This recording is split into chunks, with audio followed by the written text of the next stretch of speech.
No, I enlisted Air Force. Drove to Buffalo to enlist. Well, and I got through going through the papers, and he talked me getting into the Navy. So we got to the Navy recruitment there, and I was looking at the last sheet of the paper. His name was Ike Hammond. Ike, I says, I don't want no part of the Navy. You go to the Navy, I'm going to go to the Air Force. So we left the hotel there, and another reason to change my mind is we had to come back home and be another month before we get in. I said my goodbyes. I'm not going to try and say them all over again. Fort Niagara. Fort Niagara. We were there about one day, and then they transferred me. We got on a truck, and they took the train, and we went to Texas. I was there for about a week or so, a couple of weeks. And they shipped me back way up to Boston, Revere Beach, Boston. There we went to, I was in the group I was in was 57th Fighter Group. And then we went to Bedford, Massachusetts. Stayed there a little while, and I got transferred to another group, the 87th group. And stayed there a couple of weeks. The next thing we know, we're going overseas. The group I was in the first time, they left. See, and they were going to go overseas. So a week later, we followed them down and went to Uniontown Gap. Stayed there a while, and next thing we know, we were on a boat, the Mauritania, and we went, and I got a map of our route all the way down there. You were assigned to the 85th Fighter Group. Squadron, Fighter Squadron. 79th Fighter Group. You were an airplane armorer. That's what I started with. You started there, and what is that? What's an armorer for us that don't know the name? The guns. We took out all the guns, the bombs, and that hooked up with a plane. We loaded the armors. I loaded the guns. We repaired the guns and shine them up and everything else. Get all the sand out of them and the dirt. You had to cover them every night they come by. The desert's blowing and the sand, and it got in the doggone thing. You had to clean up. A lot of the mechanics had to clean the motors. And what was your role there? Well, I was an armor. I got an armor, and then later on, they sent me to Los Angeles, Hollywood there, to learn how to take pictures. They just got a new machine there where it takes the film, it develops and prints the film right. One goes big run. It's about 2.5 feet wide and about 5 feet long. So I went to the school there to learn that thing. Our armament department came under the photography department, but they had nobody in it yet. So I went to school and I got in it. That's how I got in it. Then I helped. By the end of the time before I come home, we made these 2 books. The pilots and them, they flew across. Right. We took the Mauritania, we went down from there to Rio de Janeiro, South America. Right. Then we went down to the Cape of Good Hope, all the way down to Durban, South Africa. Right.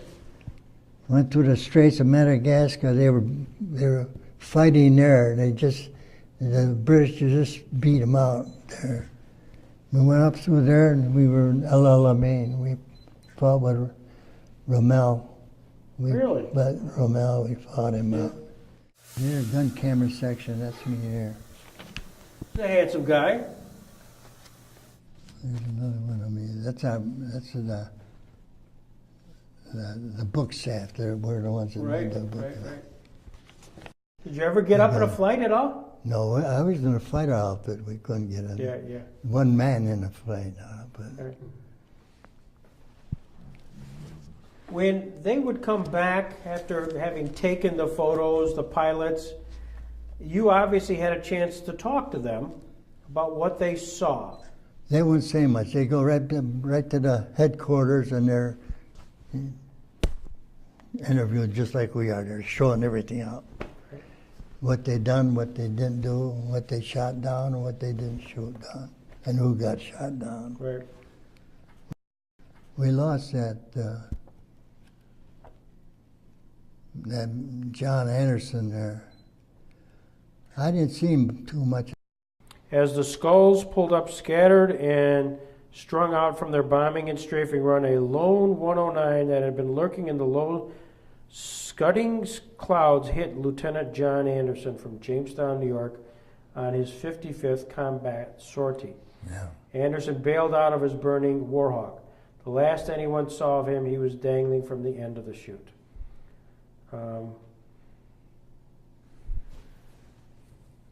After this solitary pass by the 109 on Johnny Anderson, the air came alive with enemy fighters and a running dogfight developed. So that's the story of John Anderson, Yeah. We thought we were going to go to India. They're going to ship us to India instead of there. Next thing we know, we're stopping at Rommel's, fighting him. In North Africa, Churchill's orders to his new team, Generals Alexander and Montgomery, were simple. Destroy the army commanded by Field Marshal Rommel.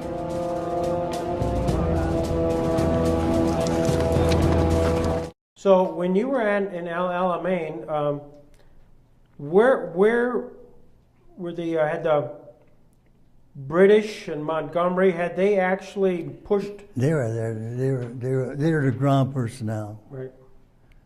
We got there. The 57th Fighter Group was there ahead of us, and they got there. We lost our CO there. When they flew across, they went in there for training a little bit with the 57th. He got shot down, just like that. So while they're flying and having missions, we got to take care of the planes. right? We got to repair them and everything else. I'm visualizing at least your acquaintances, if not your friends. They're doing daily missions. Some are coming back, some are not coming back. That's right. How do you mentally deal with that? What can you do?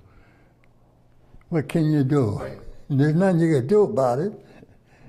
Just go up, take the next flight up, take off again, and bomb. That's all they can do.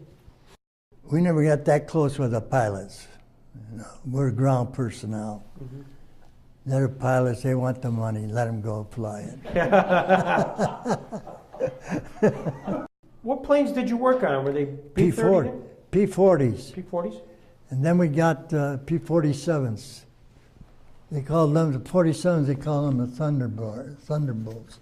One time there, we just missed a big deal. One of the squadrons, our squadron went up to fly, and they're up giving air support to the bombers, and they just got back. I think it was the 86th or 87th, one of the two squadrons, went up to relieve our squadron, see. And they run into a bunch of German fighters, and they had a big deal there. They got a lot of them shot down, a lot of them. We just missed it. We're not working on the planes. If there was a lull in the action, what did you do for rest and relaxation? Lay in a tent. Really? That's all you could do. You go outside, you just too much sand, and you couldn't go nowhere. 85th, we had the Flying Skull. That was our thing on our plane. Yeah, we went from Africa to Sicily, Sicily to Italy, Italy to France, and back to Italy again. Then we started to fight, beat them out of Austria and Yugoslavia. At that time, I left. I was there for a little while, and then they shipped me back home. I had enough points and enough everything to get out. I could get discharged, even say. I told the captain, I was looking at it, I says, I've seen the desert, I've seen the mountains up here in Switzerland, and I've seen the volcanoes they had in Sicily and Italy when they erupted. I said, what more am I going to see in the country? They're not going to change any. Send me back home. Send me home. We're just glad you shared all this story and your experience in the war. I mean, here you were literally on the photography end of it to make sure we had something to talk about 70 years later. Yeah.